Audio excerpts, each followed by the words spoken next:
Welcome to the Megacast. I'm Tyler Keefe in the studios of our flagship stations, 89.3 Lakes FM and Civic Center TV. I'm Comcast, Channel 15 and AT&T Channel 99, where you can also find us on Birmingham area municipal access in the Birmingham-Bloomfield area and on City Cable 15 of Southfield. Join us live on Channel 10 in Waterford every day on the Media Network of Waterford and live to tape on Channel 10 in Orion Township and Lake Orion on Orion Neighborhood Television or ONTV. You can also find us on the radio in the Birmingham-Bloomfield area and Troy as well on 88.1 The Biff, a service of the Bloomfield Hills School District with 24/7 operations out of Bloomfield Hills High School. Find us online on our Facebook pages, Civic Center TV 15 and at Lakes FM, on our website at civiccentertv.com and on My Michigan TV, otherwise known as MyMy at mymytv.com. That's MYMITV.com. We can also learn more about downloading their free MyMyTV apps for your smartphone and your smart TV. All of that information on our website at civiccentertv.com/megacast. We can also find all of our programs on demand and each individual interview as well. Then let's head over to our coronavirus page at civiccentertv.com/coronavirus, where we keep updated information on COVID-19 linked right at the top of the page to trusted resources at the Centers for Disease Control and Prevention, the Michigan Department of Health and Human Services, and the Oakland County Health Division, so you can stay up to date on everything that you need to know about COVID-19 and more. civiccentertv.com/coronavirus, where we also have our top headlines that are making stories all across the state of Michigan from many different journalistic outlets that we scour every single day. Link to those articles so you can read the articles in full. Sometimes they're quite extensive articles, so we take a summary of the most important points from that article, and then of course you have a link to the article. You can read it in full on the website of that publication, and we highly encourage you, should you have the means to do so financially, that you subscribe to these publications and support local journalism. Our top story today on the COVID front from the Detroit News: Michigan adds 1,656 COVID-19 cases and 16 deaths from COVID over the past 3 days. This is based on Monday's data from the Michigan Department of Health and Human Services, and includes totals from Saturday and Sunday. The state reported an average of 552 cases per day over that 3-day period. Monday's additions bring the state's overall total to 2,062,354 confirmed cases and 32,134 deaths since the onset of the pandemic here in March of 2020. Hospitalization rates and case counts in Michigan have been on the decline for the last 7 weeks, indicating to some health experts that the fourth surge is subsiding as predicted. The latest figures come as the state and several Michigan counties have relaxed regulations to stem the spread of COVID-19. State employees in standard office and outdoor settings are generally no longer required to wear masks while working, effective Thursday of this week. Wayne County lifted its emergency mask order for K-12 schools earlier in February. The county's decision came after the state health officials dropped public health advisories regarding mask usage in most indoor public settings and in K-12 schools. Health departments in Washtenaw and Oakland counties lifted COVID-19 orders related to K-12 schools at the end of February. On Friday, the state reported 865 adults and 27 pediatric patients were hospitalized with confirmed infections, and 81% of the state's inpatient hospital beds were occupied. It's a steep decline from records set on January 10th when 4,580 adults were hospitalized with COVID-19. About 6% of the state's hospital beds were filled with COVID patients, and there were an average of 983 emergency room visits related to COVID per day in the state as of Friday. That compares to 24% of beds full and 2,889 emergency room visits due to the virus in the first week of January of 2022. Case counts continued to drop from early January when the state set a new high water mark at 20,000 confirmed cases of COVID-19 per day. As of Monday, 29 outbreaks were reported over the prior week. The majority, or 22 of those outbreaks specifically, were in long-term care facilities and senior assisted living centers. Another 7 outbreaks occurred in K-12 schools. The state is tracking 535 ongoing outbreak cases. About 65% or 6.5 million state residents have received their first dose of the vaccine as of Friday of last week, and 59% are fully vaccinated. More than 225,000 children ages 5 to 11 in Michigan, or 27% total, have received at least their first dose of the COVID-19 vaccine for children. More than 3 million vaccine boosters have also been administered in Michigan. Approximately 2% of those fully vaccinated have been reported with a breakthrough infection, according to the Michigan Department of Health and Human Services. That full article from our friends at the Detroit News on our website, civiccentertv.com/coronavirus. Also making headlines in the city of Detroit. Really heartwarming story, an inspirational story from the Detroit Free Press. This is one of those articles, as I mentioned earlier, that is very extensive. It goes into great detail. They had a really nice long interview with this individual about their experiences and about their decisions that we'll talk about here. As a Detroiter, age 62, is ready to go fight in Ukraine. He says his family is, quote, 100% opposed. Again, this is from the Detroit Free Press. Inside a Pentecostal church on 12 Mile Road, a group of Ukrainian Americans and pastors stood around M. DeJohn Johnson, their heads bowed and hands stretched out, some touching the Detroiter in a show of support. Quote, "Deliver us from evil," and closed quote, they said Friday afternoon, reciting the Lord's Prayer at the Church of the King in downtown Berkeley. A pastor then asked God to protect Johnson, a 62-year-old, who had told the group he's on his way to Ukraine to fight alongside their forces. Johnson said he was with the Peace Corps response in Ukraine from 2018 to 2019. Teaching at Cherkasy National University and Cherkasy State Business College. While living in Ukraine, quote, "My job was to train university professors in how we bring transparency and democracy in the classroom," and close quote, teaching about government and civic society, Johnson said. After the pandemic began, he taught online at the Ukrainian universities. Now he said he's planning to go back to Ukraine, this time to be on the front lines with Ukrainians defending their land against Russia's military attacks. Speaking with the Detroit Free Press, Johnson described his plans and provided a copy of his flight itinerary. He said he's taking the flight Wednesday to Amsterdam and then Krakow, Poland. He then plans to cross over the Ukrainian border to meet up with groups in Cherkasy coordinating foreign fighters. He said he's been in touch with Ukrainian officials and other contacts he's developed while living there with the Peace Corps. Johnson said he's also a veteran of the United States Army and served in Germany in the 1970s. He expects to be given a weapon once he joins up with Ukrainian forces, saying, quote, "I'm actually going to fight. That's the purpose. It's not humanitarian. I'm actually going to fight. I'll be issued a weapon once I get there," and close quote. At the Berkeley Church on Friday, about a dozen Ukrainian Americans showed up to thank him and praise his efforts, trying to help him with getting a medical kit and binoculars before he leaves. He turned down an offer from them of monetary assistance. Quote, "If a democratically elected government can be wiped off the map, the question is, who's next?" Johnson said, continuing on. "Is it Estonia? Is it Poland? Is it Lithuania? Is it Hungary? Where does it stop? With Hitler, people kept thinking he would stop as he was invading those countries," and close quote. Inspired by black history, born and raised in Detroit, Johnson said his experiences as a black man motivate him to help Ukraine. Quote, "As an African American, we have a legacy, a history of standing for what is right," Johnson said. Standing outside the Ukrainian Cultural Center in Warren, he continued, quote, "It goes way back," and closed quote. Johnson said African Americans in the United States spoke out against the anti-Chinese immigration laws in the 19th century and the Nazis during World War II, who targeted Jews and others. Quote, "When people hear about Black Lives Matter and voting rights, they think it's just for black folks. But we've always stood for what's right for all people," Johnson said, continuing on. "So I'm going there because the concepts of democracy, freedom, being treated right, that's just part of our legacy, and I feel compelled to uphold it," and close quote. The issue of race has come up amid the war in Ukraine, with some black students saying they were mistreated by border guards and not allowed to board trains, according to media reports. Johnson added, quote, "I'm not a war guy," saying in close quote, saying he has worked in his career to bridge divides and promote peace. But given the severity of what Russia is doing, quote, Johnson said, quote, "I don't fear fighting, I fear not fighting," and close quote. The State Department is expressing caution about U.S. citizens going to Ukraine, saying, quote, "Ukrainians have shown their courage and they are calling on every resource and lever that they have to defend themselves," and close quote. A spokesperson for the State Department said in a statement to the Detroit Free Press. The statement continued on, quote, "We applaud their bravery. However, our travel advisory remains. U.S. citizens should not travel to Ukraine, and those in Ukraine should depart immediately if it is safe to do so, using commercial or other privately available options for ground transportation." Again, extensive article.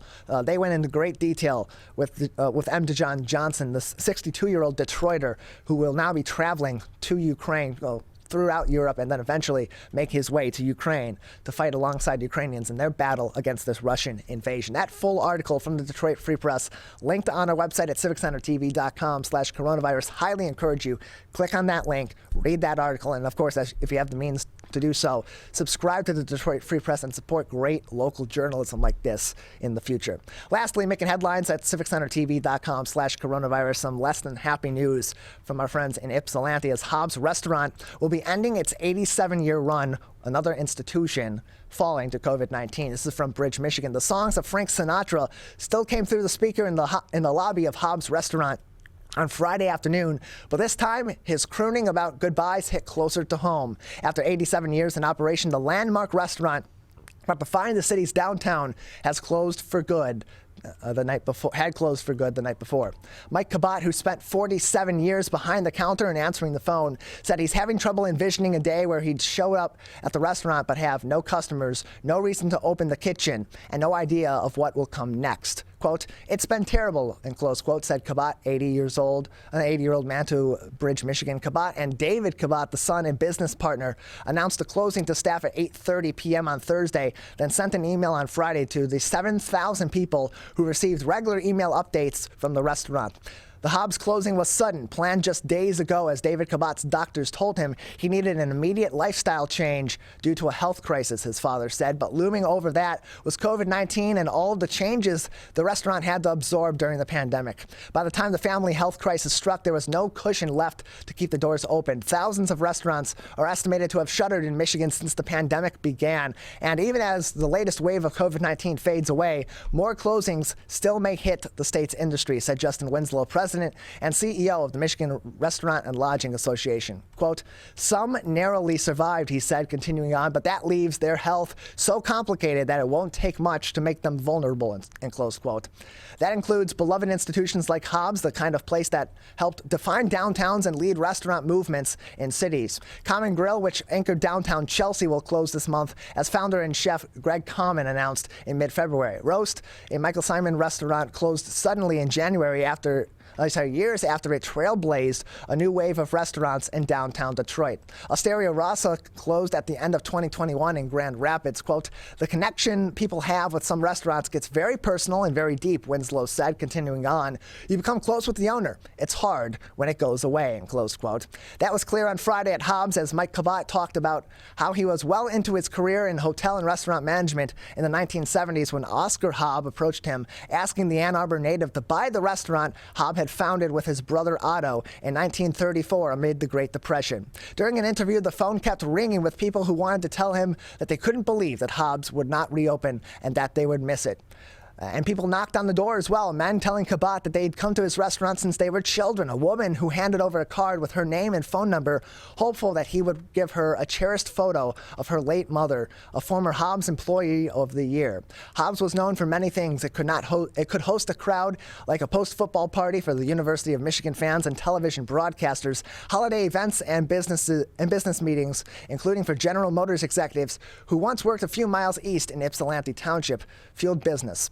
Many customers came from across Washtenaw County to celebrate family milestones, and during the pandemic, the restaurant couldn't help but change. Mike and David Cabot ran the restaurant's carry-out operation when the state ordered restaurants to close dining rooms. As reopening was allowed, many staff did not return, forcing the partners to shoulder all of the management. David, 51 years old, in the kitchen, and Mike in quote-unquote front of the house. Well, with only some of the 30-person staff returning to work, that kept pressure on as customers returned, some slowly, to the restaurant. Business group meals tapered off as many people hesitated to gather and many businesses worked remotely. The customer base, which Cabot described as quote-unquote mature, didn't feel as comfortable going out amid the unpredictability of COVID-19. The Cabots own the building and the apartments above it, something that helped their bottom line, and the $172,000 in federal Paycheck Protection Program forgivable loans helped them bridge the financial gap. But David's health became a crisis, Cabot said, quote, "His prognosis was not good, and the father and son, supported by the rest of the family, made the hard decision they had no fallback, and said Mike Cabot, no sense of relief just yet. He'll figure out what will happen to the building over the next few months. It's filled with 90 years of keepsakes, from the original menus to the more recently designed swizzle sticks for the annual plumber and pipe fitter conventions. Employees were given information on how to apply for unemployment on Thursday. They will return next week for severance checks and leftover food. Perishables will be sent to food gatherers in Ann Arbor Food Bank. Cabot said he doesn't regret a minute of the years he's devoted to the restaurant, nor the decision to close, because of what it means for his son. And what he will miss the most is community. Quote, "There wasn't a choice," he said. That full article from Bridge, Michigan, on our website at civiccentertv.com/coronavirus, as well as all of our other top stories making headlines today, and those ever helpful links to the CDC, the NBHHS, and the Oakland County Health Division, so you can stay up to date on COVID-19. We have a great program ahead today. Coming up next, we have Sonda Rossman from the Michigan Institute for Neurological Disorders. She will be talking to me all about multiple sclerosis. It is National MS Month here in March, and so we'll talk about that particular neurological condition, particular neurological disease, and the many different ways that it affects people all across the world. At the bottom of the hour at 10:40, Kelly Wait from the Rose Hill Center in northern Oakland County over there in Holly will join us. At 11 o'clock, Melanie Ducanol, the President and CEO of the Michigan Better Business Bureau, will join us on the program. At 11:20, Paul Kubicek, International Studies and Political Science Professor at Oakland University, will join us to give us some context on the military conflict, the full-scale war at this point between Ukraine and Russia in Eastern Europe. And then 11:40, we'll cap off the Michigan Megacast with Dr. Gene Wright, the President and CEO of Virtual Dialysis Support Center, a shared Detroit-supported charity and nonprofit. That's all coming up next. You're watching and listening to the Oakland County Megacast. Of Michigan's Crime Victim Compensation Program. Anyone can be a victim of crime and suffer lasting trauma, physically, emotionally, and financially. But you are not alone. If you're struggling financially due to a crime, we're here for you. Find out if you qualify for crime victim compensation. Call 877-251-7373 or visit michigan.gov/crime-victim. A message from the Michigan Department of Health and Human Services, Division of Victim Services. If you are struggling to afford your internet bills during the pandemic, there's a temporary government program that may be able to help. It's called the Emergency Broadband Benefit, and it provides up to a $50 monthly discount on your broadband bill to qualifying households. Find more information about the program, including if you qualify and how to enroll, at fcc.gov/broadbandbenefit or call toll-free at 833-511-0311. A public service announcement from 89.3 Lakes FM. You see certain things get reincarnated in your children. My daughter is very much inspired by my wife's artistic pursuits. So my daughter started making necklaces. She makes what we call affirmation fashion. I tell her every day that your black is beautiful. Your black is beautiful. Your black is beautiful. And if there's anything better than being beautiful, it's being smart. And if there's anything better than being smart, it's being kind. And reaffirming that every day is our method of making sure her chin never drops. My dad wasn't around, and I remember riding a bike and falling off and cutting myself, and me never just wanting to get back on it. People ask, how your children learn how to ride a bike, and you didn't. I didn't teach them. I just created an environment where they taught themselves, and all I had to do was be there.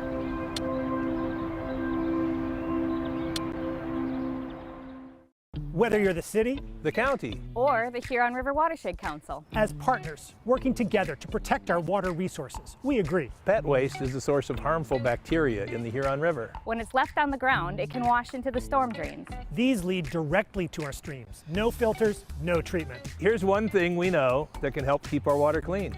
Pick up pet waste and trash it. Pick up pet waste and trash it.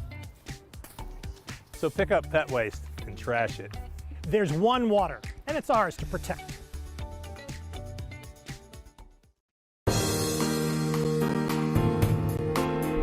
Welcome back to the Oakland County Megacast. I'm Tyler Keefe. To learn more about the program by visiting our website at civiccentertv.com and clicking on our Megacast link, where you'll find information about all of our partnering community television and radio stations that join us every day, as well as web outlets that you can watch both live and on demand. civiccentertv.com/Megacast.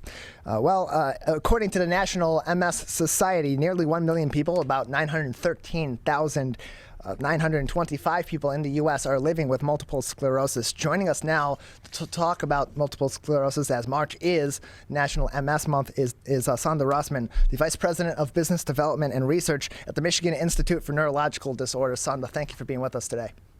Hi, thank you so much. It's great to be here. I appreciate having you on to talk about MS.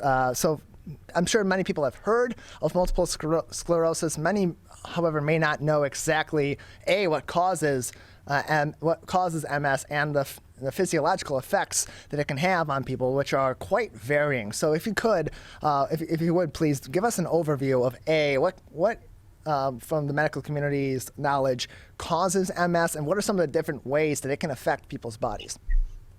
Well, we don't actually know the full cause. Most recently, a new study was published, an actually well-designed study showing that a correlation between the Epstein-Barr virus as a viral trigger for multiple sclerosis. So most people with MS will have the antibodies that have been exposed to Epstein-Barr virus. That doesn't mean that everyone who has Epstein-Barr virus is going to develop MS. We think it's a number of factors that contribute to the diagnosis, and genetic issues.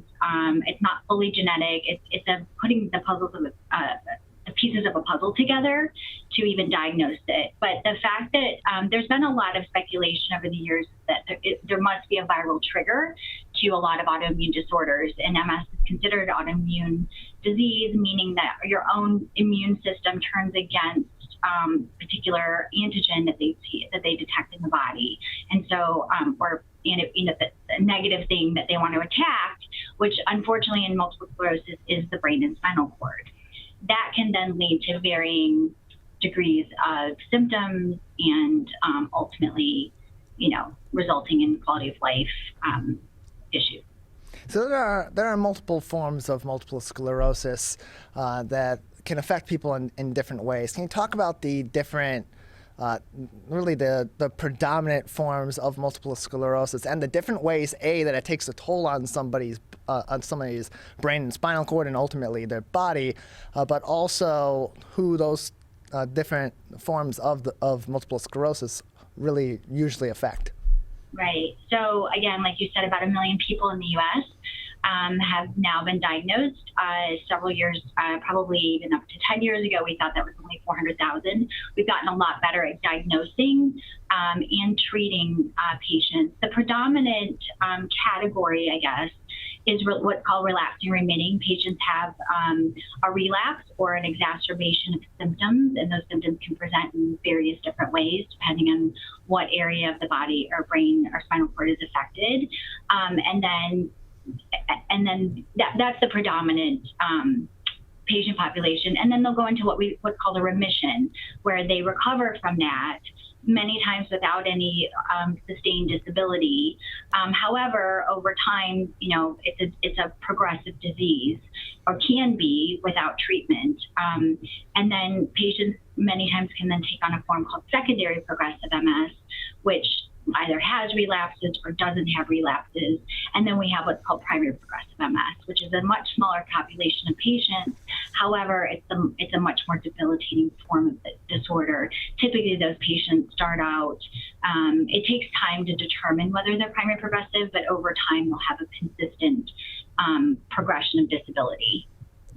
We're joined by Sandra Rossman. She's the Vice President of Business Development and Research at the Michigan Institute for Neurological Disorders, otherwise known as MIND, joining us on the Oakland County Megacast. And so what are the symptoms of MS, and what are the ranging severities of those symptoms among those 4 classifications, so to speak, of multiple sclerosis that you just overviewed?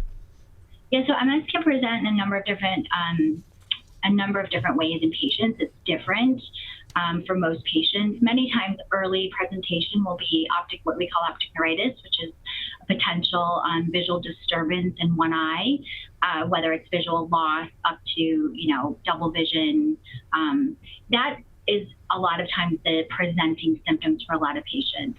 And then it can be something as simple as sensory disturbance, a numb or tingliness, to bowel bladder issues, weakness, gait disturbance, their balance is off, and again, cognitive issues, fatigue are very, very common. There's a phenomenon called cognitive fog that most MS patients can relate to, and it's interesting with COVID how there's this phenomenon of like a cognitive fog, and it's definitely very, I think, similar to what MS patients sort of experience more consistently, which has been hard to measure and capture, but we're getting better at that with certain neuropsychological assessments, and then we can do work on, again, if you don't use it, you lose it. So we try to keep people engaged, keep people active, et cetera.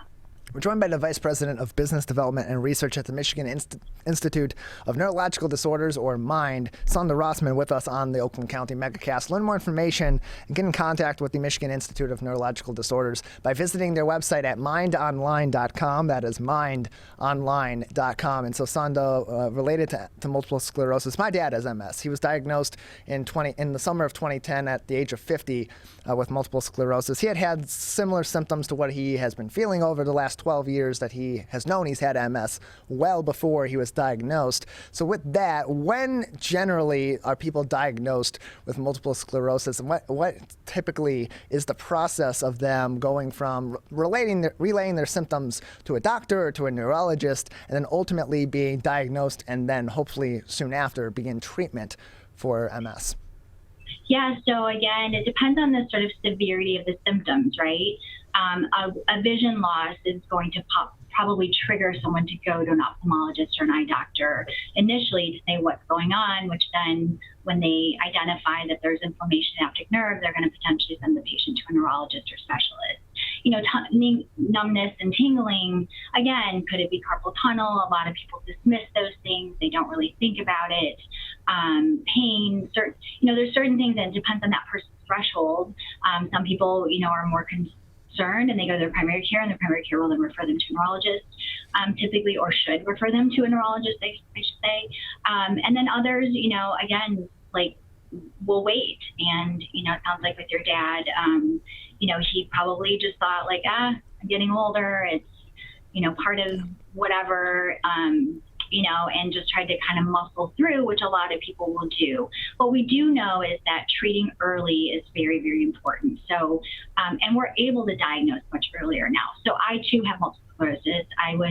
My first symptoms were in 1991, but there were no treatments. The criteria was very different, and it was very difficult to diagnose, and there wasn't anything you could do about it anyway. And then finally, I had to wait for what was considered a second clinical attack, which occurred in 1994, and that's when I was actually diagnosed. At that time, though, there was one therapy, and a second therapy was coming out soon that seemed more suitable for me, just given the nature of it was an injection, and in terms of being compliant and adhering to it, I had a better chance with this next drug. But starting that drug is what triggered creating a comprehensive multiple sclerosis research and infusion center at MIND. And so for us, it has always been getting on treatment as soon as possible, give patients the best chance for outcomes. Now we have over 22 therapies to treat MS, which is pretty amazing. So you mentioned those 22 therapies. There are multiple different forms of treatment or strategies for treatment. And so what's the prognosis with multiple sclerosis? Because as I mentioned, my dad was diagnosed at 50. He has MS. My uncle, my mom's brother, also has MS. And there seems to be two different kind of outcomes there between the two of them. My dad's physical symptoms tend to be more severe than my uncle's symptoms. Now, he's also much younger and has been more prolonged activity before his diagnosis. But what sort of factors go into the effectiveness of these treatments, and what treatments are available for people across the ranging classifications of multiple sclerosis? Yeah, so, that's a complicated question because every patient's different. We do have fellowships in multiple sclerosis now. So I would say it's important that you go to an MS specialist. We have several here that's what they're pretty much dedicated to. And now not even just a general neurologist, because there's so many therapies and treatments, and because it really needs to be it's a partnership with the patient. This is a chronic disease that isn't going away for now. We don't have a cure yet. We're working on that. But a cure is very different for someone who doesn't have the disease yet. We want to prevent them from getting it. And then people who have the disease, who are functioning okay, can we just stop it and keep them safe and no progression? And then patients who are have more progression, we need repair and neurorestorative therapies. So a lot of those are still yet to come. But the fact that we have options now that patients can try, there's a lot of variables that go into picking what maybe should be we think should be the best treatment for a patient, but that patient also has to take the drug, want to take it. There's injectables, there's oral therapies, and then there's infusion therapies. And again, we have a range of 22 that people can actually, have an impact on their disease. We're joined by Sondra Rossman, the Vice President of Business Development and Research at the Michigan Institute for Neurological Disorders, otherwise known as MIND. Learn more information, visit their website at mindonline.com. That's mindonline.com. And so you had mentioned earlier you played a critical role in the creation of the MS Center at MIND. It has an MS Center and an infusion center over there. Give us some details on what sort of treatment people can undergo at the Michigan Institute for Neurological Disorders and the work that your center does. Yeah, so MIND is a pretty extraordinary place. It was originally created as a private neurology practice, which to service in one of the largest private neurology practices in the state, and had the first private MRI, and at the time we had a CT scanner. We've now just expanded, and we now have subspecialties of centers of excellence. We were recognized by the National MS Society as a comprehensive MS center of care in partnership with them, which is a wonderful distinction. We have a dedicated headache pain center, Parkinson Movement Disorder Center with amazing, we have 30 providers. We offer on-site testing, electrodiagnostics, EEG, EMG, OCT, 2 MRIs, like I said, open bore, meaning that they're bigger so patients feel less claustrophobic, and you can see your doctor. And then if you need an infusion of something, whether it's for migraine, whether it's for an acute relapse of MS, whether it's for treatment of disease-modifying therapy for your MS, CIDP, myasthenia, something called NMO, spectrum disorder, neuromyelitis optica, which is on the spectrum of MS, but however, a very different disease. And the amazing thing is that there's so many more therapies now that are becoming available. And we're part of those research, the research that's being done on that. So we can offer patients options even earlier many times than they otherwise would have, waiting for FDA approval. And so you mentioned that the Michigan Institute of Neurological Disorders initially was a quite extensive, quite large private practice. It's now delving, of course, into treatment, as you mentioned, with the MS Center, with the infusion centers, the other specialties that are specifically studied and are treated through MIND at this moment in time. On the research front, particularly for multiple sclerosis, what kind of research is being done by MIND at this time? And what are some of the more recent and interesting discoveries or things that you and others and your colleagues over at MIND are looking into regarding multiple sclerosis? Right. So again, we've gotten better at diagnosing and classifying patients typically. And again, from MS, there may even be, we're now finding that there's other disorders that maybe appear to be MS, but aren't. And so we are able to now isolate those and try to target and treat those. But for MS research, again, we've come such a long way since the late 90s, mid 90s when I was diagnosed, and again have been part of some of the most important therapies that exist. And currently now there's a new class of drugs called BTKI, or tyrosine kinase inhibitors, which seem to be very safe and seem to be very effective and work on 2 different components of the immune system. No data has been published. This is most companies though have this class of drugs. It seems to be very, very promising as another oral alternative for patients. And then neurorestorative therapies are huge, right? We want to repair the damage that's done from MS. So MS, your immune system's attacked impacting your brain and spinal cord, the coating over the nerves, that disrupt conduction of the nerves, which then can result in blindness, paralysis, sensory disturbance, cognitive issues, fatigue, etc. So if we can somehow restore that connection in some way, that's sort of the ideal scenario. Unfortunately, to date, none of the therapies have been able to prove that. They have on a very small scale, but not generalizable to the larger population. But there's still a lot of work being done, and there's a lot of repair therapy still sort of in the pipeline, and that's what we're hoping. And then, of course, the Epstein-Barr virus, component. If we can find a vaccine or a way to stop, the disease from happening to younger individuals, or if we can, for the people who already have it, if we can prevent the progression of the disease for those, but we still need a repair of damage that's been done. So we're trying. So Sonda, in your research and in the research of your colleagues, both at Mind and in the wider medical community, neurological medicine community, people may be wondering, like they do with any other condition, is multiple sclerosis genetic? Yeah. So there's a genetic component, but it's not fully genetic. In monozygotic twins, you would expect that if one twin got it, then 100% of the time, the other twin would get it. But it really is only about 50% of the time that other. So there's a genetic component with what we think is a viral trigger now, potentially Epstein-Barr virus. And then is it, again, is there other environmental factors that contribute to the perfect storm of why certain people develop this or any other disorder, really. So for individuals or for people who have those with MS in their life, what support systems what support systems exist for those both living with MS and for those that may be assisting with those living with MS in their life or taking care of those with MS in their life? Well, don't underestimate the importance of the caregiver and the support of family and friends and whatever that person's sort of network is, including their healthcare team. And that's what it should be, a partnership, a team approach to taking care of people. And that's what we try to really focus and emphasize on here. We have dedicated MS doctors, MS certified nursing.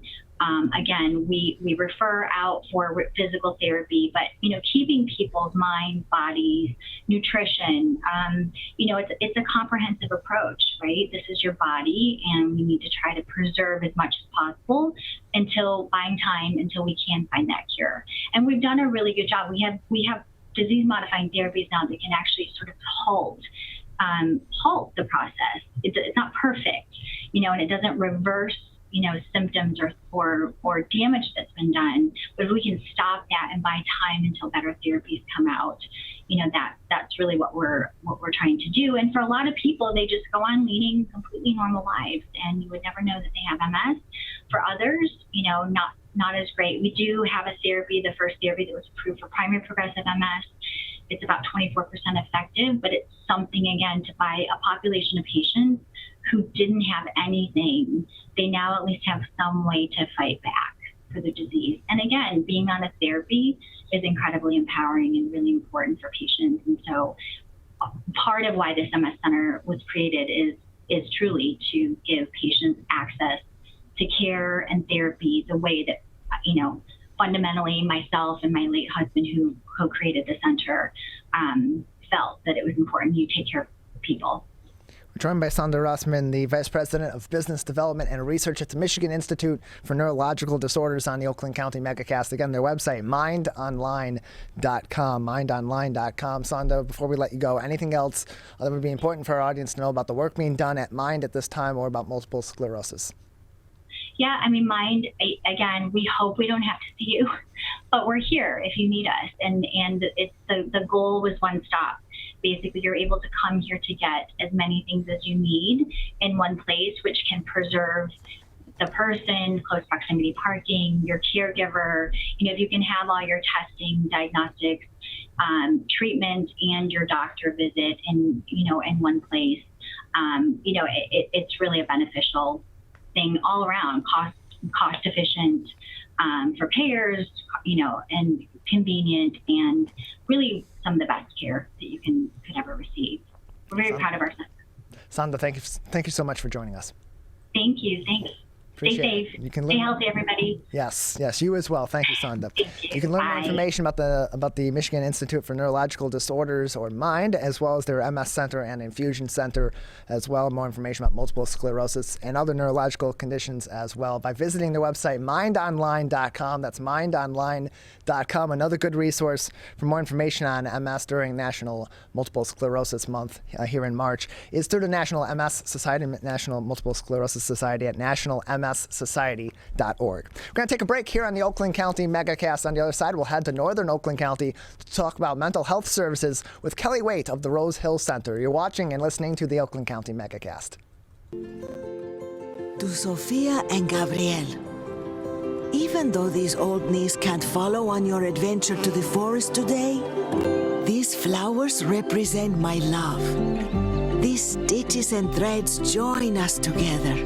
And wherever you see a flower, a bird, a beautiful tree, know that my love is with you. Make the forest part of your story at a park near you. Find one at discovertheforest.org. 72.7% of high school students get less than the recommended 7 to 9 hours of sleep a night. This can cause pain, obesity, and can very negatively affect your mental health. When you have a consistent 7 to 9 hours of sleep every day, you get sick less often, lose more weight, and have better relationships with those around you. For more information about the dangers of sleep deprivation, go to sleepfoundation.org. This message is brought to you by the WBHS Digital Media Arts Program and 89.3 Lakes FM. Can I ask you a question? Why did you get your kids vaccinated? It was hard for them to social distance, to be isolated from their friends. I want them to get back to school and sports games. So as a pediatrician, I recommend the vaccine to everyone I know. The boys lost a former teammate and classmate who was only 20 years old. It's been a devastating year. We want to get back to normalcy. Our daughter is really looking forward to being with her friends, being a kid.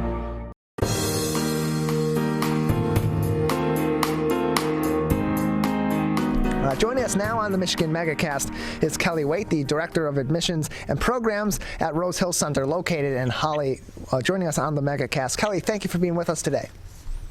Thank you for having me. Appreciate having you on. So first off, for those that may not be familiar, we've had the Rose Hill Center on with us before, but those that may not have watched that or may not be familiar with the work that the Rose Hill Center does, can you give us an explanation, a brief explanation about the programs that are available through the Rose Hill Center in Holly? Yes, so Rose Hill Center is a residential treatment center for adults who have mental health issues that they're trying to resolve. So our main goal is to provide treatment for folks, evidence-based therapy practices, and also we have a strong vocational component to our program as well. We're on 411 acres. We have a working farm, a greenhouse, kitchen and horticulture crews, housekeeping crews, that work throughout the program, and they just learn how to live a functional life while recovering from their mental health issues. So there are many different mental health facilities throughout the state of Michigan that deal with people with varying severity of mental health crises. What's the difference between some of those and a place like the Rose Hill Center in terms of what programs are provided, your approach to supporting those that are attempting to rehabilitate from serious mental illness and so on? So a lot of treatment is either outpatient or it's short-term residential, meaning 30, 60, 90 days. Rose Hill is set up to be a 6 to 9 month program that teaches people how to rejoin a community in a consistent and meaningful way. So we run programs simultaneously with our vocational programs such as dialectical behavioral therapy, radically open DBT, we do CBT, we have autism specialists that come on campus and work with folks who are diagnosed with mental health issues as well as an autism spectrum disorder. And we also support people who have mental health issues and substance use issues at the same time as well. We're joined by Kelly Wright, the Director of Admissions and Programs at the Rose Hill Center, located in Holly, Michigan, joining us on the Megacast. And so for those that will be we'll be having the services of the Rose Hill Center, helping them in rehabilitating or are learning to deal with their own serious mental health conditions. How do they get referred? Are they referred to the Rose Hill Center? Are they admitting themselves? What is the process generally for being admitted into Rose Hill's programs? Well, we have a website, rosehillcenter.org, and that will tell you everything you need to know about admissions for yourself or a loved one. But we take referrals from all over the country, really. We work with and have good relationships with lots of other treatment centers. And, you know, every treatment center has their own specialty or their niche that they do. So a lot of our referrals come from other treatment centers who are looking for that extended programming, that extended treatment. But you can just simply go to our website. Our admissions line number is on there, and you can call in that manner. We're joined by Kelly Wright, the Director of Admissions and Programs at the Rose Hill Center, joining us on the Megacast. Again, it's rosehillcenter.org to learn more information. And Kelly, just recently, late last month, the center received a $50,000 donation from the Ethel and James Flynn Foundation in a grant to support its ongoing work to implement what is called a trauma-informed care environment within its comprehensive psychiatric treatment and residential rehabilitation programs. Can you tell us about TIC? And what sort of sets this treatment method apart from others, and how effective it is? Mm-hmm. Yeah, so at Rose Hill, we affectionately refer to it as TIC. It's our TIC committee. So trauma-informed care, we got our first grant actually from the Flynn Foundation in 2019, and that allowed us to train and provide education and tools for our staff to help them become trauma informed. So the National Council on Mental Wellbeing assumes that every person has had a trauma in their life, right? So if we're trauma informed in the way that we deliver services and the way that we run our organization, then we have a little bit more of an ability to build trust and be transparent with those that we're treating, and we're able to help just a little bit better. So this year we got the $50,000 grant, and what we're doing is we are adding stronger leadership and supervision components to our culture through the resiliency-oriented training. So that means that we're going to be creating systems that effectively respond to trauma, and that we're going to be able to resist re-traumatization. So a lot of times when folks are struggling with mental health issues, they are having behavioral issues, they're having symptom breakthrough that family members don't understand or can't handle, and they become involved with the law, they become hospitalized, they become court-ordered to treatment, and things of that nature. So when we're looking at trauma-informed care through this new lens, we're trying to understand the trauma that they've been through as well, and not add any additional trauma in the course of treatment. We're joined by Kelly Wright. She is the Director of Admissions and Programs at the Rose Hill Center, joining us on the Megacast. Rose Hill Center, located in Holly, and online at rosehillcenter.org. That is rosehillcenter.org. Learn more information also by calling them at 248-634-5530, 248-634-5530. So the TIC environment, it's a different approach than maybe more typically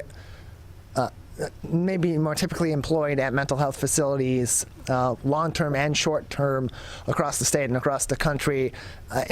In implementing TIC programs at the Rose Hill Center, what have you and your colleagues found to have been the results of using this method versus some other methods of treatment and rehabilitation, in the effectiveness of helping those patients of yours, those clients of yours, cope with their mental health conditions and learn those coping mechanisms that are so critical to living a normal life out in society, in spite of their mental health condition?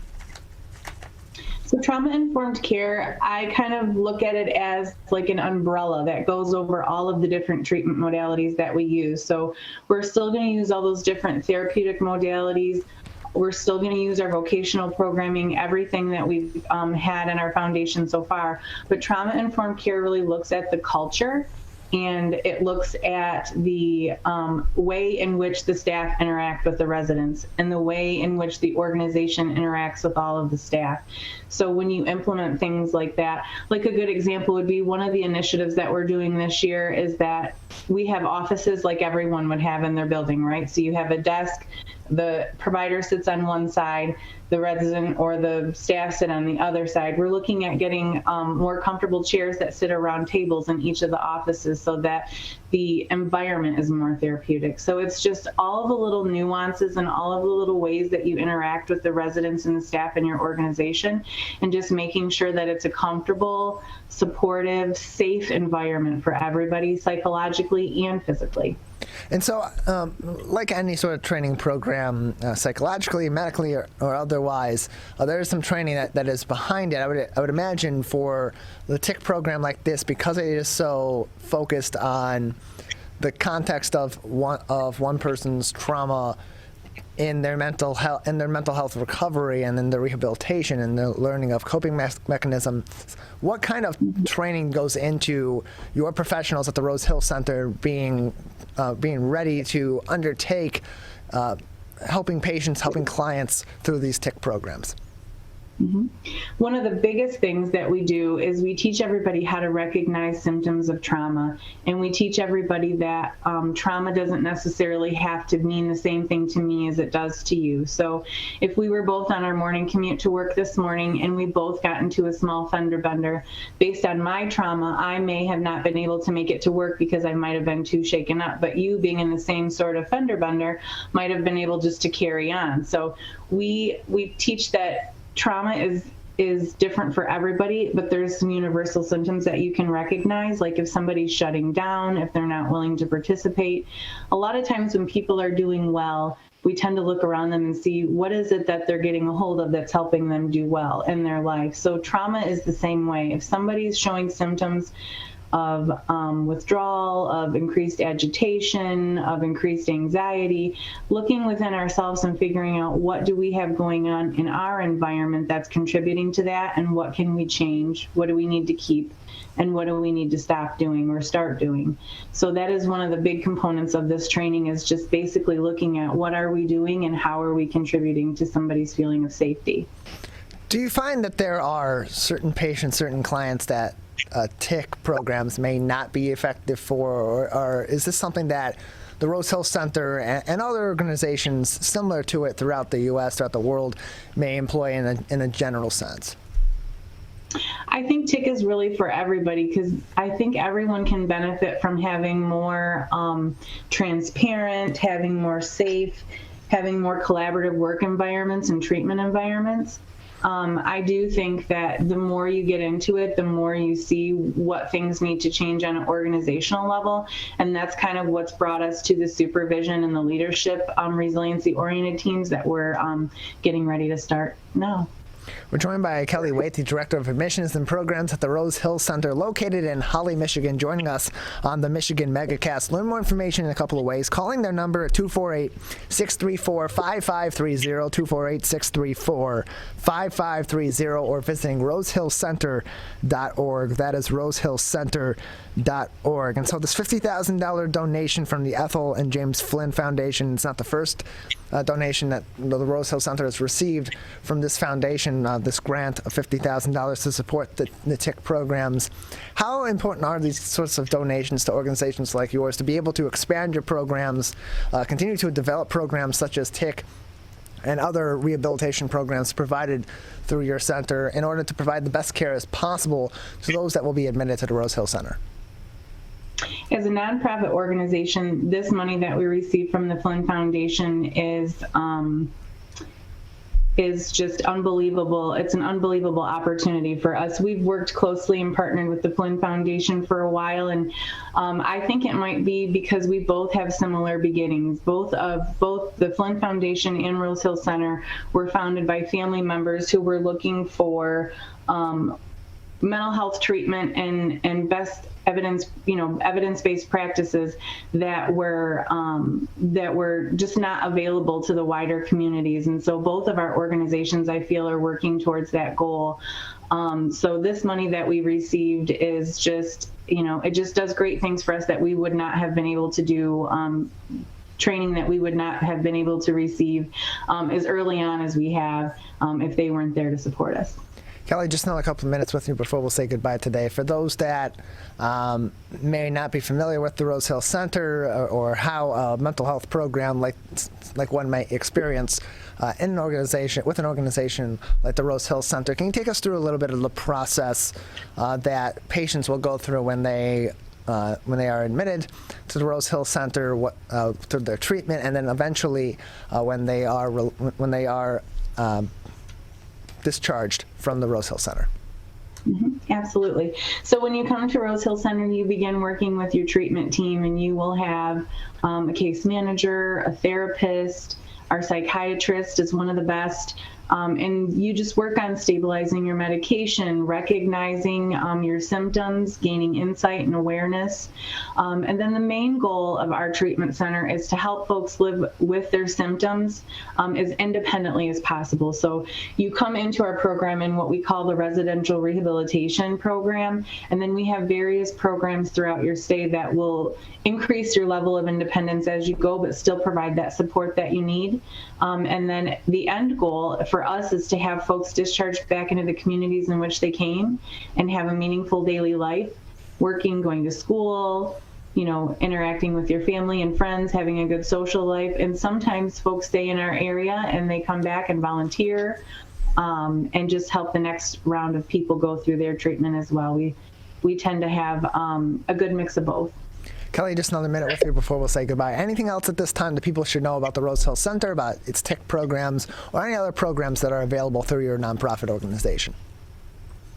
Yeah, Rose Hill is always there to help. If you need to call into our admission line or that main line, and we can get you directed towards the service that you need. But also just know that trauma-informed care is for everyone. Trauma-informed care has been working with companies that are not necessarily in the mental health field, and just recognizing how other people may be responding to the events going on around them, especially with everything going on right now, is just really important. Kelly, thank you so much for joining us. Thank you. It's the Great Lakes water. And so what people do ends up in our waterways. Flushable wipes are just evil. They should be thrown away. They're impossible to destroy, and they can cause significant problems. One of the main things when you're cooking is to not dump fats, oils, and greases down your drains. They stick to the sides of pipes. They stick to everything they come in contact with. Don't put it down the sink. There's one water, and it's ours to protect.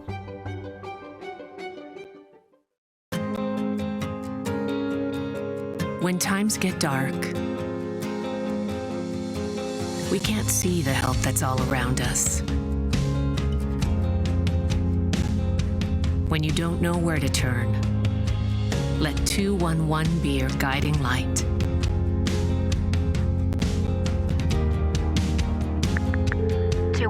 How can I help you? Our guides are ready to connect you with the help you need.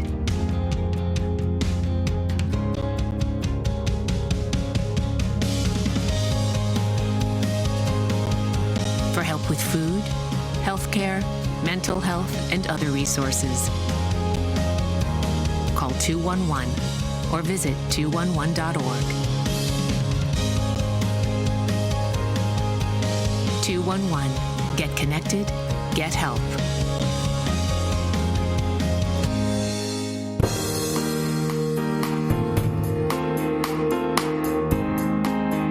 Joining us now from the Michigan Better Business Bureau is their president and CEO, Melanie Ducanel, back with us on the Megacast. Melanie, thank you for being with us today. Thanks for having us, Tyler. Appreciate it. So, as we all know, as we've seen over the past nearly 2 weeks at this point, tragedy in Ukraine as the Russian army has launched a full-scale invasion of the sovereign nation of Ukraine, a refugee crisis we haven't seen since World War II. Over 1.5 million people already have fled the country and counting. There is a great need for help for those in Ukraine, and many charities, many organizations across the world are going on the front lines to help those of Ukrainian descent overseas that are fleeing Ukraine, and especially those that are in Ukraine. However, like with any other crisis, like with any other charitable opportunity that people are looking to tap into and to help with the cause of, that also leads to the doors opening for scammers to get out there and take advantage of the generosity of people. Let's start off with what people should be looking out for when they're looking to donate to these organizations that are looking to help those in Ukraine or help those that are helping those in these areas. What should they be looking out for in order to determine that this is a legitimate charity? So first and foremost, have you ever heard of the charity before? Many people are thinking because it's a Ukrainian need, you may not have heard of the charity. There are global charities out there like American Red Cross. Even though it says American, their Red Cross actually connects on a global scale. So that's just one example. But when you're looking at the charity, do they have the ability to provide the services to the Ukrainians, either at the border or within their country? Were they already there before the war started? Because getting into the country now to provide services and humanitarian aid is really challenging when so many are leaving the country and trying to establish infrastructure for any kind of humanitarian need is going to be daunting right now in light of all the war that's going on. And so when we see these opportunities to help people across the world, even help people right here in the U.S. pop up, whatever the crisis may be, a natural disaster or a human-made disaster, we do, as I mentioned before, see these scams pop up. So far, even given that it's only been a relatively short amount of time, just under 2 weeks since the invasion of Ukraine began, is the Better Business Bureau seeing a rash of these scam artists begin to make these charity scams related to Ukraine, and just how much of a problem has it already been for consumers? Well, it hasn't been a real problem yet. It hasn't kind of gotten its sea legs yet, but recognize that it is happening. There are just people that may have not have brought it to our attention. Because we're talking about a foreign country, people think that they have to do things in a very different way. So they may not have realized that they've given personal information. They may not have realized that they have given away their credit card number. So sometimes the return of the bad news has not yet hit because it has only been 2 weeks. But probably the easiest place where these kind of scams pop up is what we affectionately called crowdfunding sites, GoFundMe, those kind of things. What is interesting about GoFundMe, which is a BBB accredited business, we are working with them diligently to make sure that they don't have any replicated pictures that really don't belong to the owner of that new outreach. So when you're looking at a site like a GoFundMe, look at how many times a particular picture may pop up and saying that they're this charity or this family that's trying to do some good work. If that picture multiplies itself more than once, it's a red flag. Step back, do your due diligence, look at who's the one that's organizing this. Is it a national or international charity? What are they doing to, what kind of aid are they providing? And then do some verifications on that group. You know, step away from the GoFundMe, open up a new browser window, look at what that charity does. And then ask around, ask your friends, go to give.org, which is our sister organization called the Wise Giving Alliance. We accredit charities on 20 standards of trust. And when you're looking at that, we put them through the paces to make sure that they're supposed to do what they advertise that they're doing. We're joined by Melanie Ducanel, the president and CEO of the Michigan Better Business Bureau, joining us on the Megacast as we talk about charity scams, and we see these things develop when these do start to develop. You mentioned that some of these scams, we haven't really seen a big problem with them just yet because they haven't quite developed their sea legs, as you said. They haven't really nailed down their strategy and been able to affect a wide range of people. As that does happen, as people have been scammed in the currently or in the future by these nefarious actors, what are some steps that they can take, or what are steps that organizations like yourself and certainly law enforcement can take in order to counteract the actions of these people that are taking advantage of the generosity of others? Well, first, if you're going to donate money to an organization that you may not have any real connection to, if you have the means to have a separate credit card, never give with a debit card because you're giving them direct access to your checking or savings account. But if you have a separate credit card that has a very low maximum credit amount, let's say $500, and you're willing to potentially lose $500, then you can use that credit card. But when you use a debit card and you leave that debit card open, you run the risk of them coming back to get more money out of that account. So again, the credit card allows you some protections. If in fact you come to find that your money didn't go to the right charity that you thought you were giving to, you can go back to the credit card company and they can attempt, not guarantee, they can attempt to get your money back.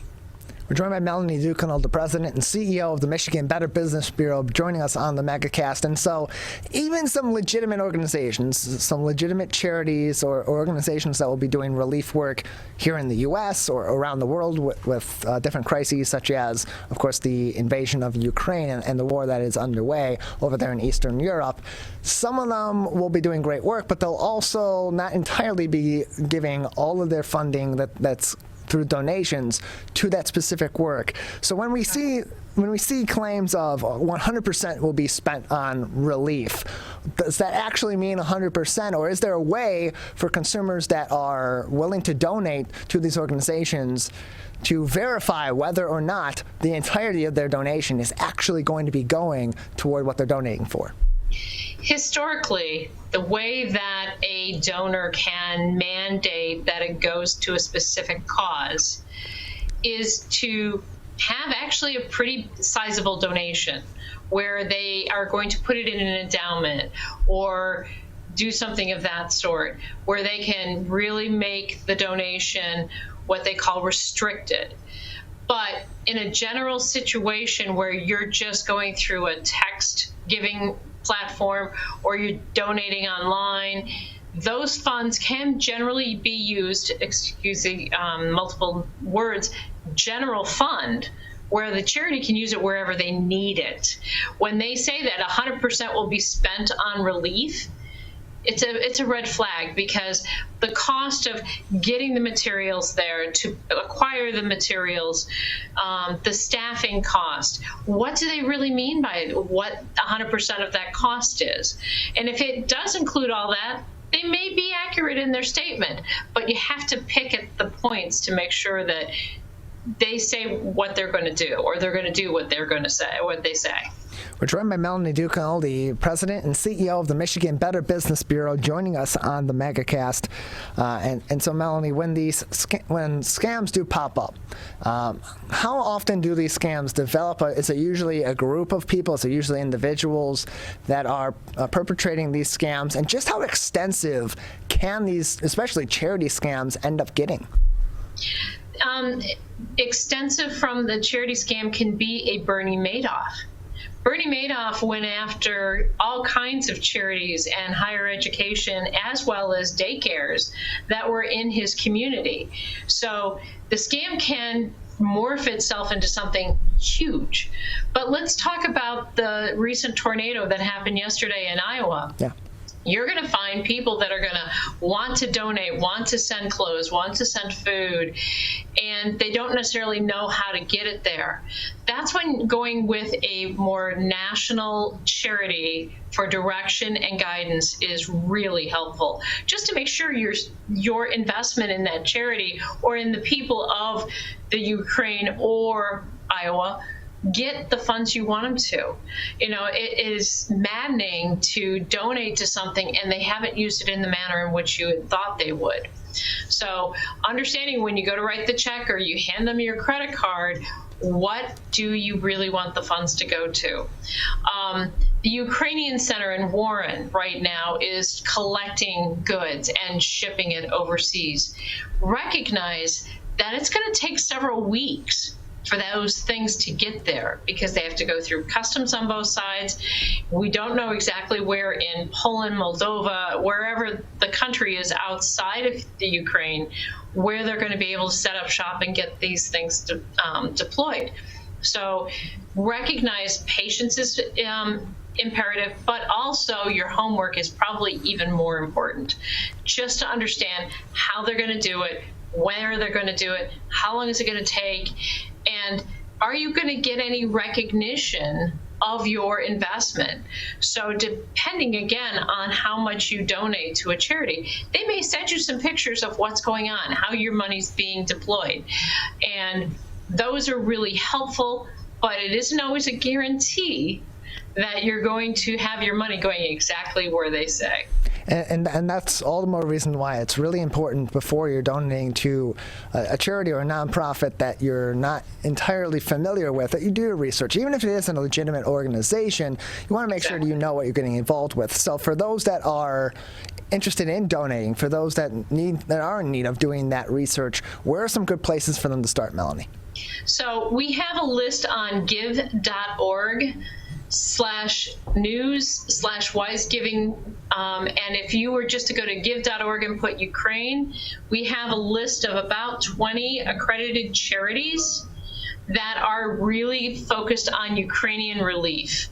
So as an example, looking at this, the AmeriCares Foundation, Care USA, Catholic Relief Services, Mercy Corps, Salvation Army, Operation USA, Save the Children, and that there's quite a few more after that. But we've already accredited these charities. We have verified through our standards of trust with them that they do what they say they're going to do and how they're going to do it. So maybe start there because we've done the homework for you.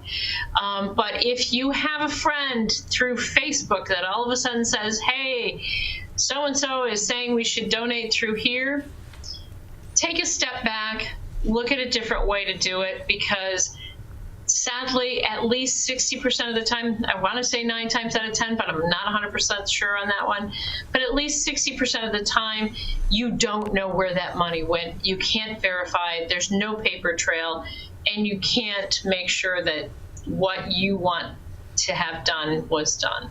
We're joined by Melanie Ducanel, the president and CEO of the Michigan Better Business Bureau, joining us on the Megacast. Of course, the website she's mentioning through Better Business Bureau partnerships is give.org. Go to give.org. Top of that page, there's going to be a link to news. If you go to there at the top of the page, on that next page over, you'll have a link at the top that says Give Wisely. It'll give information on how to do that research, how to look into some of these organizations you may be donating to, and that page she mentioned about donating to causes in support of the Ukrainians, both in Ukraine currently and those who have fled the country, to make sure you're donating to accredited charities. That's give.org. You can also learn more information from the Better Business Bureau directly at bbb.org. Melanie, here in the state of Michigan, outside of these charity scams at this time, are there any other common scams that we're seeing afflicting consumers in the state of Michigan that people should be aware of?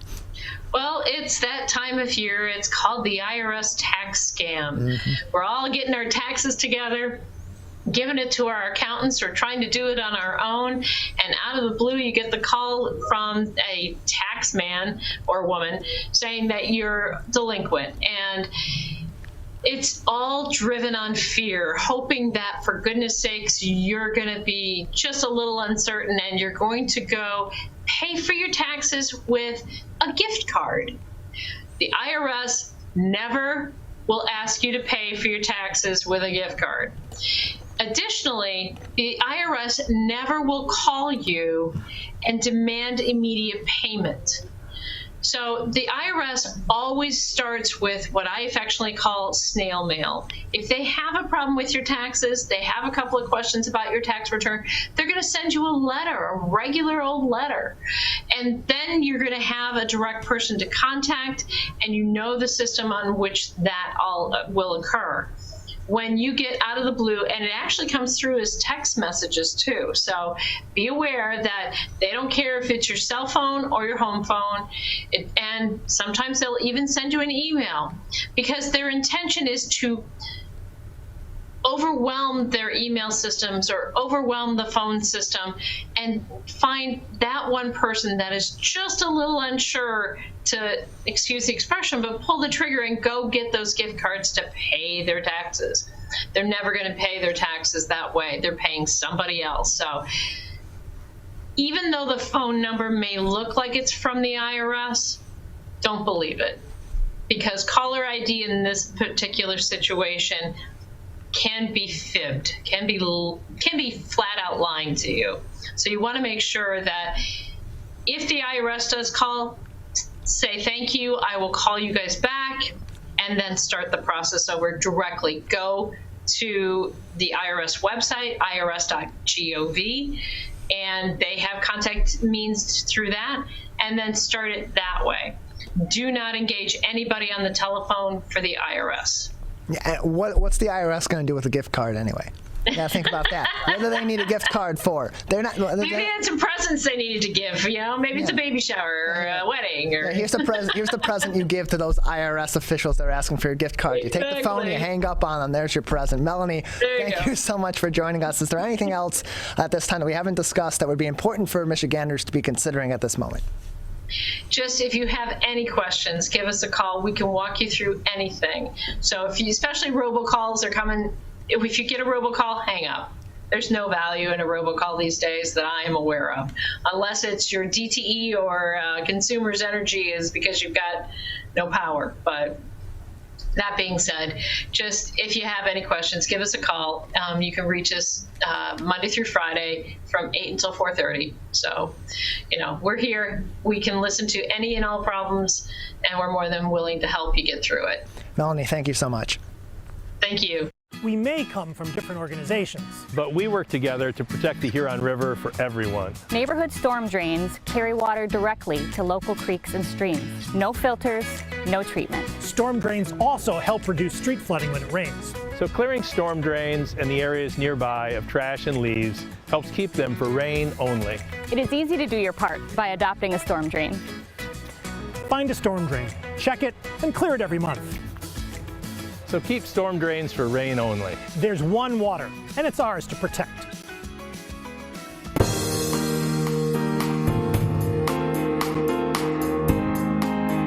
Just about 9:30 p.m. Eastern Time last night, Russian forces began their invasion of Ukraine. It has escalated on several different levels since that time and is continuing to be ongoing. The president will make remarks at 12:30 this afternoon. It's expected some sanctions will be announced, but there's a lot of context to this battle that's now ongoing between the aggressors in Russia and those in Ukraine defending their sovereign nation. To get that context that's got a lot of history behind it and has a lot of politics behind it as well. We're joined by Paul Kubitschek, professor of political science and international studies at Oakland University. Paul, thank you for being with us today. Thank you for having me. Appreciate having you on. So let's just begin with the relationship between Russia and Ukraine. Ukraine, of course, is an offset from the former USSR, from the former Soviet Union, became its own sovereign nation after the fall of the Soviet Union. And part of the context of it becoming a sovereign nation was sort of establishing itself as being non-threatening to Russia. They gave up their nuclear weapons in the late 90s to assure that this bordering nation of Russia that was going to have an ally in the West was not going to be a threat to Russia. So at this moment in time, given the circumstances of the last several weeks and certainly of the last 12 hours, 24 hours that we've seen with Russia now invading Ukraine, why is that territory, why is that sovereign nation of Ukraine so important to Russia? Well, President Putin gave a very rambling speech this week in which he basically asserted that Ukraine is a fictional country, that it's an artificial creation, that it's been bound for centuries and should remain bound to Russia, whether that be part of the old Russian Tsarist Empire or part of the Soviet Union. And it seems rather clear that he has his sights on reanimating in some form a Russian sphere of influence throughout the former Soviet republics, which means putting them under his thumb or perhaps even incorporating them formally, as he did with Crimea, into Russia itself. There are, of course, historical, linguistic, cultural ties between the two peoples, but as you note, Ukraine is a sovereign country. The Ukrainians voted for independence in 1991. They have been an independent state now for some 30 years, and as a sovereign state, they have a right to make choices about their own policies. They do not have a military capability that is in any way threatening toward Russia. They have done nothing aggressive towards Russia itself. They certainly don't have the wherewithal to threaten Russia. And while they have made closer relationships with Western countries, one, that's their right, and two, they aren't going to be joining NATO or having U.S. troops or foreign troops stationed on their soil to potentially threaten Russia. That's just not in the cards. That's not something that the Ukrainian state is doing right now. So I think it's important to really emphasize that, yes, there's a tangled history. Yes, there are various claims and counterclaims, but the Russians clearly have violated international law and their own commitments to uphold the security of the Ukrainian state within its current borders. Russia agreed to this. Now they're going back on it because Putin has his own quasi-imperial ambitions. Yeah, and again, Professor Kubitschek, just to provide a little more information, you mentioned the violation of international law with this invasion, with Russia invading the sovereign nation of Ukraine. Now, Vladimir Putin gave his own bogus justification that there were two certain areas of Ukraine, two certain regions of Ukraine that were declaring their own independence and had requested Russia's assistance as an excuse to give them a reason to send their troops into this nation. What is that? What is the context behind that claim? We know that in the past, particularly in 2014 with the incident in Crimea, that there were separatist groups that were more favorable to Russia that were involved in that incident. Is it a similar situation in those two territories that President Putin has claimed are independent and that Russia is supporting? Those territories in eastern Ukraine in 2014, when Ukraine went through a period of political upheaval, the populations there were not happy with the incoming government in Kiev. They wanted greater rights. Some wanted to leave Ukraine.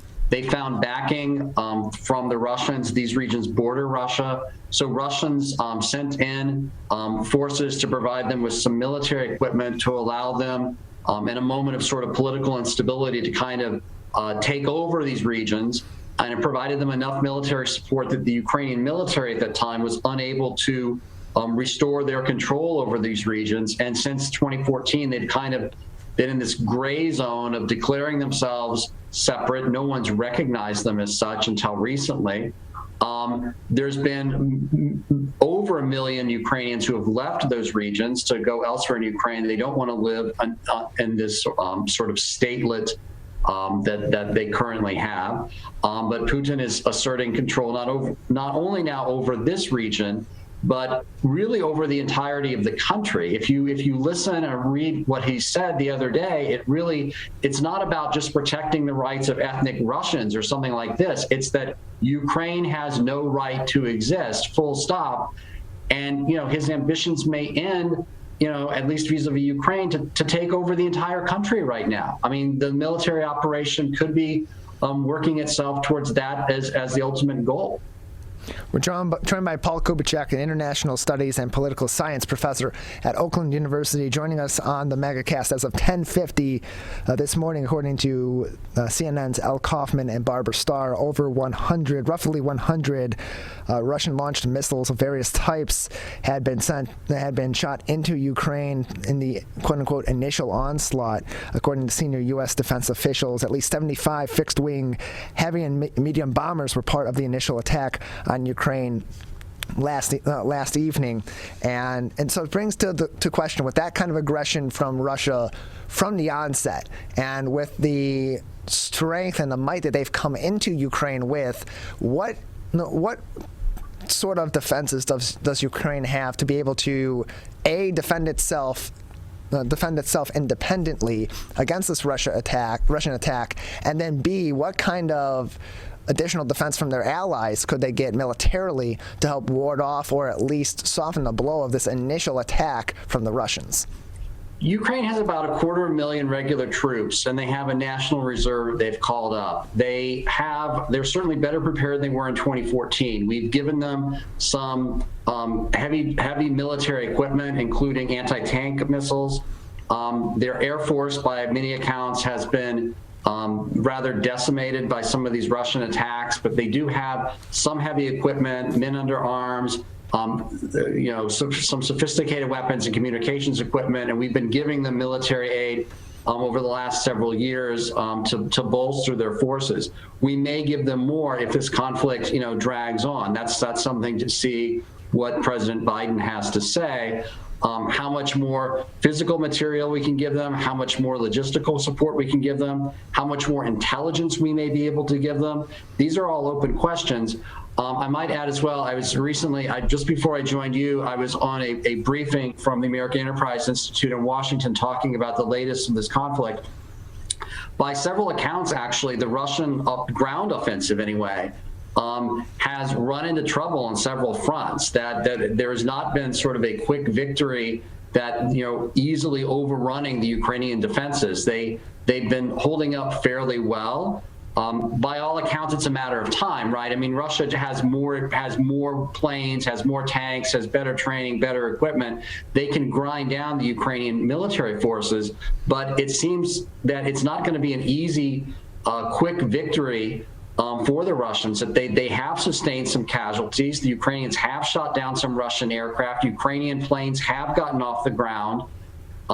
So the Russian offensive has not been as successful, at least initially, as one might have thought. But I think we have to look and see what's going to happen in coming days and coming hours to really see, how far the Russians go and how far they intend to go. And it becomes a difficult spot too for allied nations of Ukraine, for neighboring nations, for NATO, certainly for the United Nations as well, to try to intervene. Because once there is an intervention, especially a boots-on-the-ground intervention, an air intervention, a naval intervention, that brings another nation directly into that physical conflict of war in Ukraine. From other nations' perspectives, what is that flashpoint where there would be a great necessity for their direct involvement supporting the Ukrainians in warding off this attack from Russia? Well, Putin has already warned the world that anybody that intervenes or interferes is going to have grave repercussions, right? And it seemed like he was even threatening perhaps nuclear war, right? I think what I'm going to keep my eye on in coming days is the Ukrainian-Polish border. How open is it? Are things moving into Ukraine or not? Is it just refugees coming out, or is equipment able to come in? Are the Russians going to move against it to try to secure it in some ways? Because that's going to be Ukraine's lifeline in terms of getting in any sort of equipment or any sort of aid, humanitarian aid for that matter, in. I think the other thing that you're going to see President Biden and NATO leaders talk about today is a swift commitment to send additional forces, large-scale forces, to Poland and the Baltic states to make sure they are well defended in case Putin does have ambitions beyond Ukraine. Because as matters stand, we don't have, if Putin wanted to take the Baltic states, he could. We don't have the forces there. And I think that there's going to need to be a major American commitment to ward off a conventional Russian attack on NATO. And as this is something we haven't seen for over 30 years. This is reshaping the world and reshaping American security interests literally as we speak. You mentioned the threats, the very direct message that was provided by President Putin of Russia to the rest of the world in terms of providing that additional support to Ukraine, threats of additional force, potentially nuclear force. There's been kind of that focus on the nuclear weapons from Russia toward Ukraine and toward the rest of the world in that region for a number of years, and including just this morning at 10:25, CNN also reported that Ukrainian President Vladimir Zelensky said that Russian forces were attempting to seize control of the Chernobyl nuclear power plant. Of course, that experienced a meltdown in 1986. Given that the nuclear weapon program in Ukraine has long since been discontinued, there are, as far as the international community knows, no nuclear weapons still in the arsenal of the Ukrainian armed forces. Why that focus on nuclear arsenals and on nuclear weapons or nuclear programs in Ukraine from Russia? Let's not go down that rabbit hole, right? Let's not really focus on, frankly, Russian disinformation or far-fetched allegations that Ukraine is somehow harboring these weapons and using that as an excuse. That's an excuse that the Russians want to use. There's no evidence of this at all. They didn't even fabricate the evidence to kind of show it to the world or any sort of show trial or put it on their state-run TV or anything like this. This is grasping at straws to find any sort of justification they can to kind of confuse the world or muddy the waters in a situation, frankly, that is rather, I think, should be clear-cut aggression of the Russians against a country that was not threatening them. Full stop. From the Russian point of view, of course, they obviously have nuclear weapons, and it's unlikely that they would need to use them in Ukraine in this military sort of assault, but that obviously gives the Russians great protection and deterrence against any sort of action we might want to take against them. And so this is something that we really have to balance our desire, at least I hope our desire to help Ukraine, but realistically, there's no demand to send American troops to the region to fight for Ukraine, and we need to be careful because the Russians, of course, have capabilities, in terms of they've attacked Ukraine, cyber attacks. They could do the same here against us in a way that we're vulnerable, frankly, in a way that we weren't vulnerable in the 1980s against the Soviet Union, right? I mean, the world is different now than it was in the days of the Cold War. And in some ways, we're more vulnerable and we're in a weaker position. We're joined by Paul Kubitschek, professor of political science and international studies at Oakland University, joining us on the Megacast. And so you've written a book on the history of Ukraine, and it's had many different historical conflicts, of course, pre-Soviet Union, during the time of the Soviet Union, certainly in the immediate aftermath, and now in relation to the Soviet Union and to now Russia. Can you give us a little bit of an overview on those historical conflicts and how they kind of provide some additional context to the Ukrainians' perspective in this particular incident? Well, Ukraine has been, as I said, sort of a province of the Russian Empire from time to time. It also has its own cultural and political traditions dating back centuries. Part of Ukraine was part of the Polish-Lithuanian Commonwealth. Part of Ukraine was part of the Austro-Hungarian Empire. There have been, Russian ties with Russia have been extensive, but Ukrainian as a language or an identity has certainly existed for well over a century, right? I mean, there's been, and even during the times of the early days of the Russian Revolution at the time of 1918, there was a brief-lived, Ukrainian republic. So there's always been sort of ambitions for a Ukrainian political identity. And the Soviet Union did create a Ukrainian republic based upon Ukrainian ethnic national identity that existed there. I mean, they recognized the fact that there were Ukrainians there.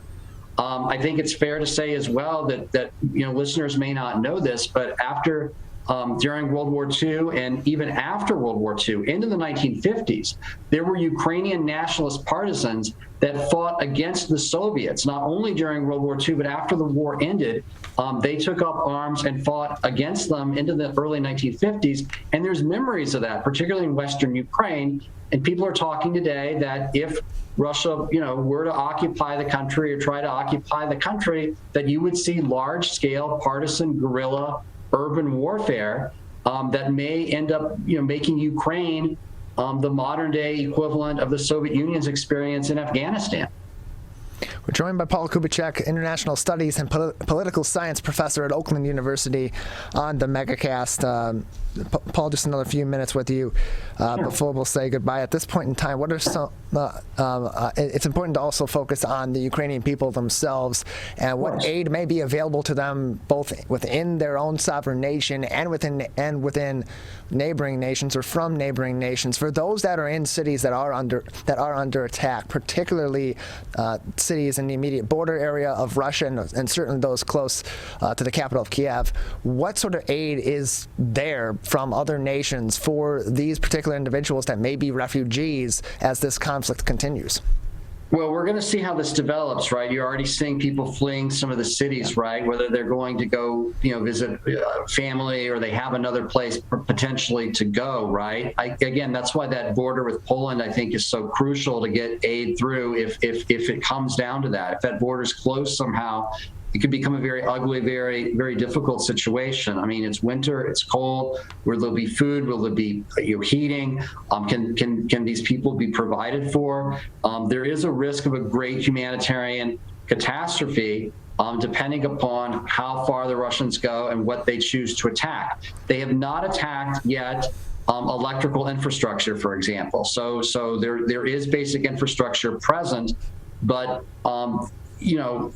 other cities in Ukraine could be overwhelmed with refugees or displaced people, and finding aid for them, finding a place for them to live and accommodating them is going to be a major challenge, certainly. And again, you would count on open borders to allow aid to come through. Whether that's going to actually happen or not if Russia takes over the country is a very open question.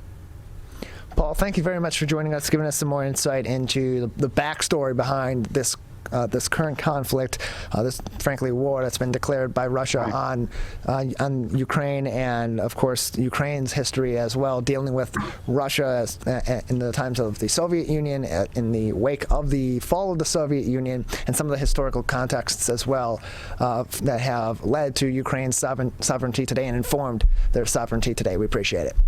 Yeah, I welcome the chance, but it's a very sad day today. It really is. But thank you for having me. If you are struggling to afford your internet bills during the pandemic, there's a temporary government program that may be able to help. It's called the Emergency Broadband Benefit, and it provides up to a $50 monthly discount on your broadband bill to qualifying households. Find more information about the program, including if you qualify and how to enroll, at fcc.gov/broadbandbenefit, or call toll-free at 833-511-0311. A public service announcement from 89.3 Lakes FM. We as Michiganders feel connected to this resource in a way that I think is really powerful. Conservation starts with a caring, committed community. For me, it's peaceful to have a relationship with the river. Every single one of us has a role to make sure that those waterways stay safe and healthy, being careful about what goes down the storm drain. Just even eliminating some of your single-use plastic makes a difference. There's one water, and it's ours to protect.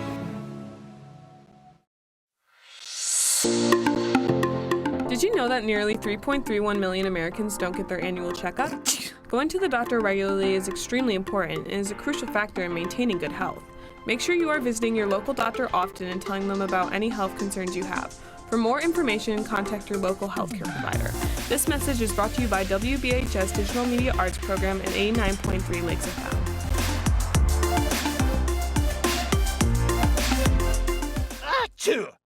People are getting out to walk and bike in higher numbers. More vulnerable road users and higher speed traffic can be a dangerous combination. Crash severity has increased, so if you're driving, be sure to slow down and look for people. There's no need to speed. If you're biking, ride with traffic. If you're walking, avoid stepping into the road if possible. If you have to walk in the street, walk facing traffic. Learn more at walkbikedrivesafe.org.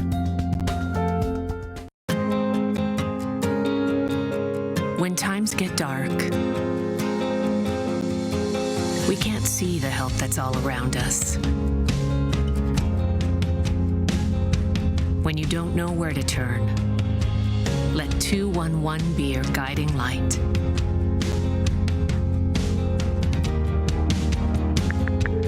211, how can I help you? Our guides are ready to connect you with the help you need.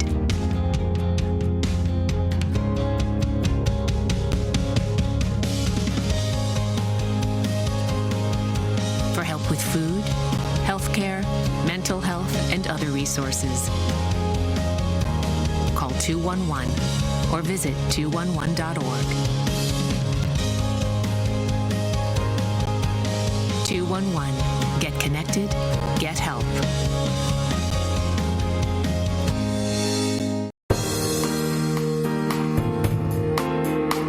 Welcome back to the Michigan Megacast. I'm Tyler Keefe. You can learn more about the program by visiting our website, civiccentertv.com, and clicking on our Megacast link. Joining us now is Dr. Jean Wright, the president and CEO of the Virtual Dialysis Support Center, a Shared Detroit-supported charity and nonprofit, one of 282 and counting charities and nonprofits in the Metro Detroit area, supported by Shared Detroit. More information on shareddetroit.org. Dr. Wright, thank you for being with us today. Thank you so much. I'm very excited to be here. Appreciate having you on. So let's start off. Tell us about the history of the Virtual Dialysis Support Center and some of the services that you provide at the center. The Virtual Dialysis Support Center was officially founded on September the 12th, 2016. And some of the things that we do is to provide peer mentoring for dialysis patients and making sure that they understand exactly what it is that's supposed to be going on. As it happens, I was introduced to Erica Perry, and Erica Perry was a social worker at the National Kidney Foundation. She actually authored the manual that is used to train peer mentors. And so for 40 years, she ran a peer mentoring program. She took me under her wing and taught me how to train peer mentors and certify them. Now we have 25 plus peer mentors, male and female, young and not so young, so that when a social worker in the clinic has a patient who is struggling, she can call us. We invite social workers to call us with struggling dialysis patients so that we can help them. Our mentors are seasoned dialysis patients, and they are transplant patients who have been able to thrive on dialysis. And we also offer suicide prevention training and certification. We have one coming up on the 22nd of March, wherein social workers can actually receive 2 CEUs. We have partnered with Christy King of the Senior Regional Collaborative, and together we have actually certified over 100 participants in suicide prevention. Once every 11 minutes, someone completes a suicide. Once every 132 every day, someone completes a suicide. It's just really amazing how the numbers have been increasing. And what goes on is that suicidal people are giving us clues and warning signs all the time. They're giving us behavioral clues. They're giving us verbal clues. The problem is that we don't know how to interpret what they're saying. And what we do is to train and certify so that when someone is showing risk factors of being suicidal, we can detect it. I went to the QPR Institute to be licensed so that I can certify community gatekeepers in suicide prevention. QPR is an evidence-based nationwide program that allows us to know what the person at risk is saying and doing to indicate that that person may need some intervention. So QPR, question. We train people on how to ask these specific questions. P, persuade. We train individuals on how to persuade a person to stay with us, and then R, refer, QPR. We train how to refer that individual to the appropriate professional who can help them. And those are a couple of the things that we're doing. We're also working on community health education all the time, because we found out that if individuals knew more about their own health, they could be more independent of their doctors. we would go into a senior citizens complex. We serve a 16 senior citizens complex, and we would go in and we would, there may be 30 or 40 people there, and we would say, okay, now, raise your hand if you know your blood pressure. And they do. And raise your hand if you know your A1C. Now, who knows your weight? They know those numbers. They know their BMI, although they don't really want to talk about the BMI. Now, who knows your GFR? Nobody. Nobody knows their GFR. They have no idea what we mean. And if your GFR is 30 or below, then you are in a serious situation. If your GFR is 30, you are at stage 3 in kidney failure, and you probably have no symptoms. So what we do is to inform them how to read your blood work. How to read your blood work. Suppose your GFR is 20. Well, what if it's 60? You need to know. And that's exactly what we do, how to read your blood work so that they can become more independent and knowledgeable and be equipped to handle their own health in more ways than they are now. And those are a few things that we do for the community. More information on their website at vdsccares.com, vdsccares.com. We're joined by Dr. Jean Wright, the president and CEO of the Virtual Dialysis Support Center, joining us on the Michigan Megacast. So let's take a quick step back, Dr. Wright. For those that may not be familiar, what is dialysis and how is it utilized to treat a number of different conditions related to the kidneys? Dialysis is a form of treatment that will allow a person's blood to be cleansed, because when a person's kidneys have failed, then an individual is not able to clean their own blood. The kidneys are not cleaning their blood, and they become toxic. If someone's kidneys have failed, let's say that your GFR is at 15 and your kidneys have failed, then you're going to become very toxic. You're going to be in pain. You're going to experience swelling, headaches, and a lot of other symptoms that your kidneys have failed. The dialysis machine will remove the blood from your body and cleanse it and replace it with clean blood. It normally takes about 3 to 4 hours. Dialysis patients are normally dialyzed 3 times a week so that they can go on and function even though their kidneys have failed. We're joined by Dr. Jean Wright, the president and CEO of the Virtual Dialysis Support Center, joining us on the Megacast. And so those that are experiencing kidney failure or kidney disease or any other condition that affects the kidneys where they may need dialysis, as you mentioned earlier that your organization has put a great focus on the mental health of these individual patients as well. And so every fourth Thursday of the month, the VDSC holds a support group for dialysis and transplant patients as well. Can you talk about the support groups and the ways in which they're able to help these individuals who may have kidney disease, may be experiencing kidney failure or any other condition that gives them a reason to undergo dialysis through that process that can often be very difficult on a person?